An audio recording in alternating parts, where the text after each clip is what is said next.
Hey guys, and welcome back to this channel. In this video I'll be showing you guys how you can blur faces on CapCut PC. We have this example. Copy and paste your video, go to effects and search for the blur effect here and select it and add it to your video. You can adjust the blur here. Then select your video, go to mask and select circle and just blur out the person's face only, for instance, and just kind of adjust it with their face. You can rotate it and you can keyframe it later so that when it moves with you. You can also feather it out to create a more like natural kind of effect on it. Well, not like natural, but adjust it by adding the keyframes.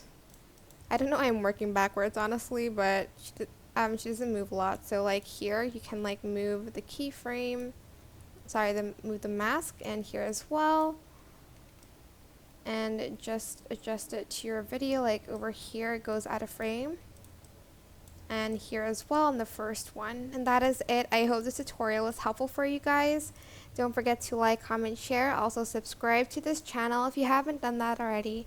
If you have any questions, just leave it in the comment section down below and I'll try my best to answer them all for you guys. And if you found this video helpful, please click the thanks button above the description box down below. Thank you so much for watching. Bye!